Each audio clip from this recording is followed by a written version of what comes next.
এই 180 দিনের মধ্যে কয়জন জুলাই সন্ত্রাসীকে আপনারা গ্রেপ্তার করেছেন যাতে জানতে চাই।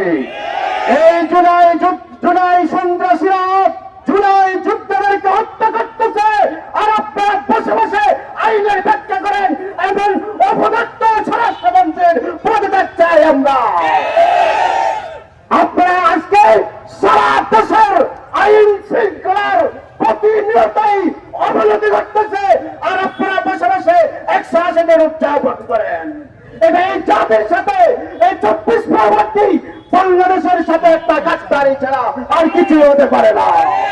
এজন্য সরকারকে বলে দিতে চাই, শুধু গ্রেপ্তার নয়, শুধু বিবৃতি নয়, বরঞ্চ দ্রুত বিচার ট্রাইব্যুনাল গঠন করে অনতিবিলম্বে দ্রুত সময়ে এই সন্ত্রাসীদেরকে হত্যাকারীদেরকে আপনার ফাঁসির রায় কার্যকর করতে হবে। যদি অন্যথায় এর ব্যত্যয় ঘটে, যুব আন্দোলন যদি মাঠে আবার একবারে নেমে, তাহলে আপনাদের ক্ষমতার মসনদ তছনছ হয়ে যেতে পারে। ক্ষমতার মসনদ তছনছ করে দেওয়ার জন্য কিন্তু আমরা প্রস্তুতি নিতেছি। অতএব বলবো, আমাদেরকে আর মাঠে নামায়েন না, অনতিবিলম্বে সন্ত্রাসীদেরকে গ্রেপ্তার করে দ্রুত বিচার ট্রাইব্যুনালে তাদের বিচার করে ফাঁসির রায় বাস্তবায়ন করতে হবে।